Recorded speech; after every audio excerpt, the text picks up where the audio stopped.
Christian walking in wisdom before his God will certainly avoid such things. Finally, consider that from the Proverbs we learn that true wisdom recognizes our relationship with God is affected by our relationship with others. Proverbs 21:3.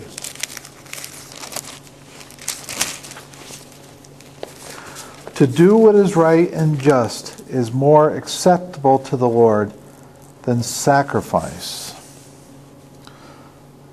Our relationship with the poor and the needy, how we treat them reflects how we treat God. Proverbs chapter 14,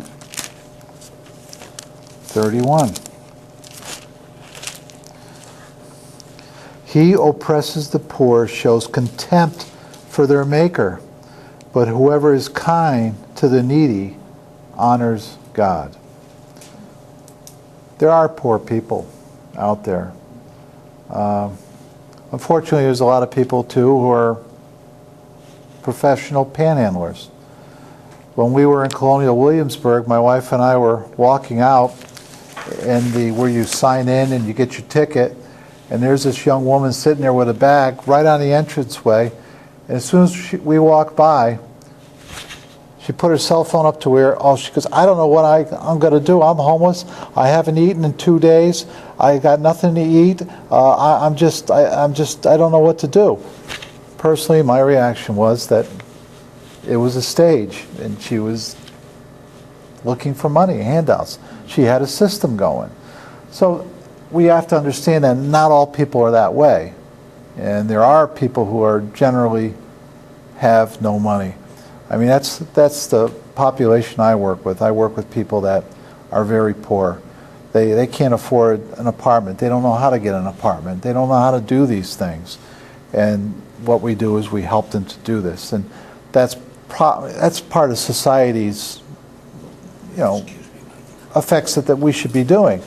And it just seems that we as the church, we have given that over to the government. Where, we should be doing that also. We should be really helping out the poor. We were, you talk about that church I belonged to before was about 2 miles off Route 75. Right. There was a truck stop that was there right at the beginning. You don't believe how many people that have stories that come to our church on Sundays. Cons. They're cons. Oh, yeah. Check on them. Oh, yeah. We started giving out a $5 thing for a birthday and so much for gas, but you had to pick the ticket up at the police station. Right. We stopped a lot of that. You ever hear stories that people are really can tell you, but you have to start checking on them. You gotta, I'm this and I'm that. I gotta get to Georgia. You gotta call. You gotta do it. Because after a while, we were getting hit, especially in the summertime. We get hit every week. Yeah, unfortunately, there's a lot of people. I think it's in Proverbs. It says there's two kind of peoples in the world: the givers and the takers. Yeah. The takers eat better. The givers sleep better. It's a thing. They're so good at it. Yeah, they spent their whole life. You automatically do it. Yeah. They know it. And after a while, you just have to. Well, the last church out. Say no, but yeah. You have to check on it. Well, it's being clever on it. You have to be clever. God wants us to be wise with our resources. Yeah. And I remember in a church we were at, these young women used to come in asking for money for diapers and money for food. No, we'll buy you food and we'll buy you diapers. No, thanks. They didn't want those. They wanted money. Yeah, they want that for what we were talking. And unfortunately, you've got to go there to pick it up. The drug culture. This is what it's done in our society. The drugs are just. It's not an epidemic. It's pandemic, meaning it's everywhere. It's in every town. We're a very small church, but we had a good-sized church, but it was very small. Yeah. We would only, on a Sunday, maybe, in the 20s, and on Wednesdays, maybe 16. So it was elderly people. Sure. A long time. And the resources, like you say, was limited. Yeah. Yeah. We were living mostly on bonds and stuff. Sure. Years before. Sure. Yeah, you see that today, and the leadership of the church has to be very careful with how they do things, and there's a lot of beaters out there, and they really are professionals at it. Yeah. They really. They are. Oh my gosh. Working in a supermarket, we used to have different people come through, and they had it down to a science how to beat you out of money at the register or to get food out of the store without paying for it. Crime. I have a degree in criminology, and one thing I learned, crime does pay. It does pay. The amount of people that get caught is very small compared to the ones that get away with things. So, our relationship, I'm sorry. The Lord will bless those who are gracious to the poor, and the Lord recompensates his anger on those who rob the poor. Proverbs 22, verse 22.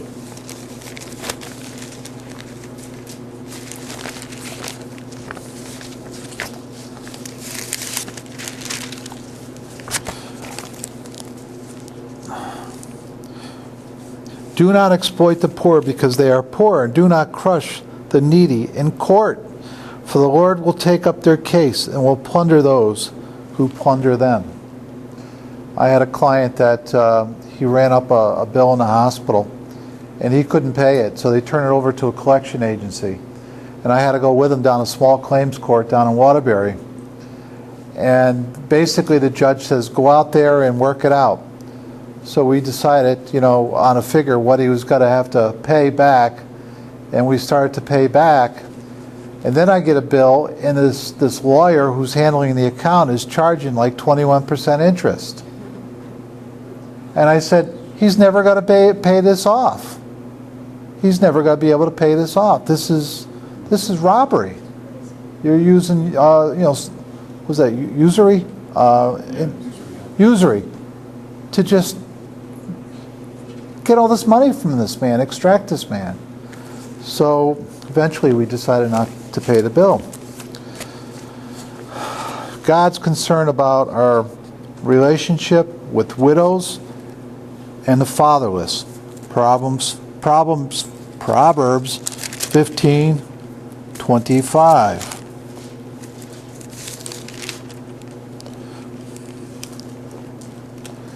The Lord tears down the proud man's house, but he keeps the widow's boundaries intact. I mean, a lot of times when women are widows and their husband's gone, people will exploit them, try to get their property. They might have a prime piece of property. They try to rob them and try to get things from them for financial gain. Some women, their husbands handled everything. They don't know what to do. Proverbs 23:10 through 11. And he will redeem the fatherless who are abused.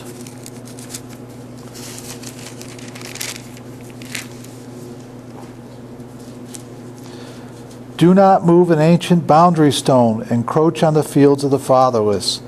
For their defender is strong. He will take up their case against you. I can remember one time we had some property in New Hartford, and we had it surveyed, and I thought it was a little larger than it was because one of the markers was back really far. And I told the surveyor, he almost seemed like very upset that it seemed like someone had moved it, and I said it wasn't me. You can just tell by everything on there. But surveyors know this. There's this. They probably go through it all the time where people have these boundary fights on their property. So you just know you don't want to encroach on the fields of the fatherless. For their defender is strong. He will take up their case against you.